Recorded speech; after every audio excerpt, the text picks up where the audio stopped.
జగనమ్మ. ఎక్కడి నుంచి వచ్చారు? వచ్చాయి. ఎందుకు వచ్చారు ఇక్కడికి? మీ సమస్య ఏంటి? పర్సన్ జాబ్ ఇస్తానని చెప్పేసి చీట్ చేసి ఇవ్వకుండా అమౌంట్ తీసేసుకున్నాడు. ఆ అమౌంట్ కూడా రిటర్న్ ఇస్తా అని చెప్తున్నాడే తప్ప ఒక 3 నెలల నుంచి అమౌంట్ కూడా ఇవ్వట్లేదు. దాని గురించి కంప్లైంట్ చేద్దామని వచ్చా. ఎందుకు తీసుకున్నాడు అమౌంట్? జాబ్ ఇప్పిస్తానని తీసుకున్నారు. జూనియర్ అసిస్టెంట్ రెవెన్యూ డిపార్ట్మెంట్ లో జూనియర్ అసిస్టెంట్ ఇప్పిస్తామని తీసుకున్నారు. అది కాకుండా మళ్ళీ ఆ డిపార్ట్మెంట్ కాక వేరే R&B డిపార్ట్మెంట్ లో చేంజ్ చేస్తా అన్నారు. సరే అలా అయినా పర్వాలేదు, నాకైతే జాబ్ కావాలి కదా అని చెప్పేసి అనుకున్నా. కానీ అలా కూడా ఇవ్వలేదు. ఇలా 1 year గడిపేశారండి. ఇస్తాను, అక్కడికి పంపిస్తాను, ఇక్కడ పంపిస్తాను, అది ఇదని చెప్పేసి 1 year గడిపేశారు. కానీ జాబ్ మాత్రం ఇవ్వలేదు.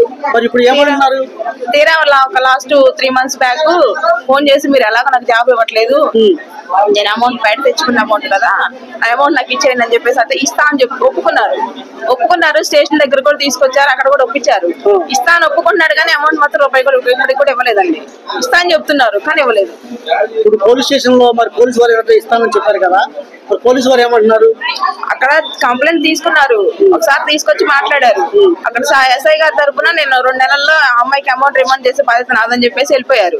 కానీ ఇవ్వలేదు. సార్ మళ్ళీ ఇంకో 2-3 రోజుల తర్వాత కొంచెం అక్కడ ఏదో మీటింగ్ అవి ఉండడం వల్ల కొంచెం బిజీగా ఉన్నాం. మన తర్వాత ఒక 1 week ఆగమ్మ పంపిస్తాం అంటున్నారు. కానీ ఇక్కడ నాకు అమౌంట్ కోసం లేట్ అవుతుంది. ఇంకా ఆ విషయం ఇక్కడ కంప్లైంట్ చేద్దామని వచ్చాను.